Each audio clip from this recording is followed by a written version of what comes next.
a series of interviews. I am a young adult Black woman sitting in a chair. On my right leg is a prosthetic limb, and I am wearing a red romper with a black head wrap. My name is Carrie Gray. Carrie Gray is a Black disabled woman, and there's power behind that. Disability to me is about a connection to a community and a culture. My name is Rebecca Coakley. I am wearing a Prince purple dress because I'm a huge Prince fan.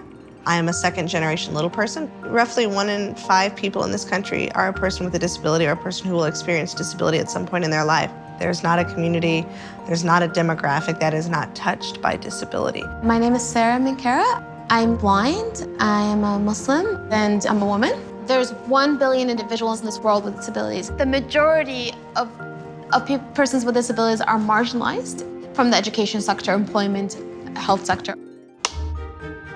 My name is Jenna Kingley. I am a self-advocate from Kenya. I was born with this intellectual disability. We have equal rights like you. We have rights to marriage, to have inclusive work. My name is Ryan Easterly. I am a Black man with a teal and white striped shirt wearing glasses. I identify personally as a Black, gay person with disability who's a former foster kid. I consider disability one of the characteristics about myself, but it's not my entire identity. I am multifaceted, as we all are. My name is Alice Wong. I'm an Asian American woman in a wheelchair wearing bright red lipstick. I'm wearing a mask attached to a tube that's used to help me breathe. A lot of people don't associate disability with diversity, and they absolutely should. I really think of disability as one of the wonderful variation in our cultures, in our society. My name is Rabia Belt. I'm a Black woman with short, curly hair, wearing a green shirt.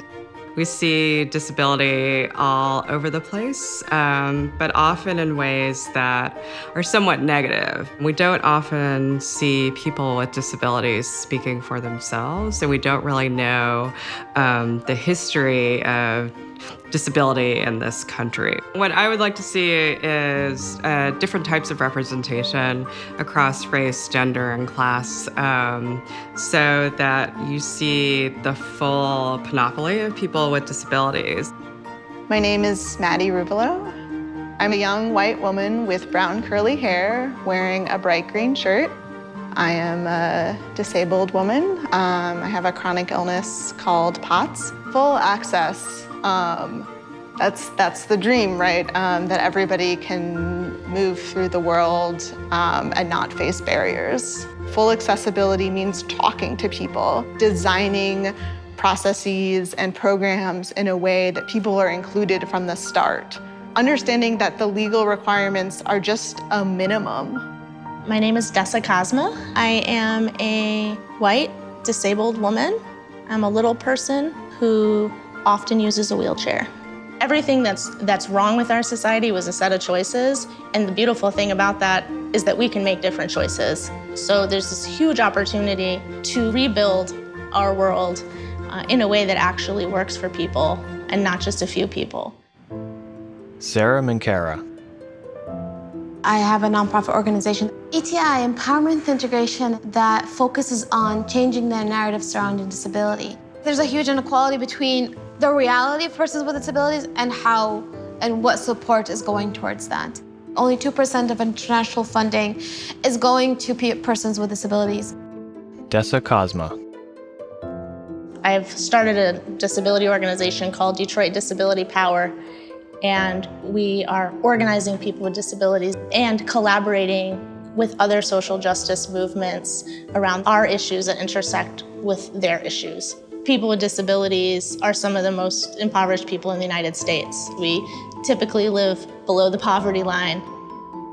And because of lack of access to education and jobs, we will remain there unless we do something about it. And so to work on anti-poverty or economic justice without a focus, at least in some way, on disability means that you're leaving out the most marginalized people in that marginalized category. Maddie Ruvalo.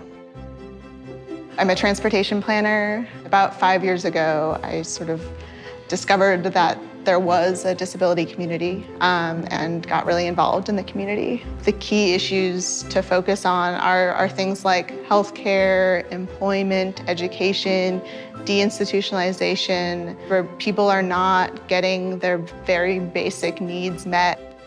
Rabia Belt. I'm an assistant professor of law at Stanford Law School. I'm also a professor of history by courtesy at Stanford, and I'm a council member of the National Council of Disability. 40 to 60% of people in prisons or jails are people with disabilities, and it's not just people with disabilities going into the prison system, but also that prison itself exacerbates and causes disabilities as well, both in terms of disabilities such as tuberculosis, HIV, but then also the trauma of incarceration itself. Alice Wong. I'm the founder and director of the Disability Visibility Project. Every community needs to have the right to have a part in civil society, to vote, to be part of our city councils. There are still a lot of barriers people with disabilities face in political participation. For example, in 2012, over 30% of people with disabilities reported difficulty voting compared to 8% of non-disabled people. Ryan Easterly. I currently serve as executive director of the With Foundation. It's a private foundation that promotes comprehensive and accessible healthcare for adults with developmental disabilities. The Council on Foundations estimates that only 1% of those working in philanthropy identify as individuals with disabilities.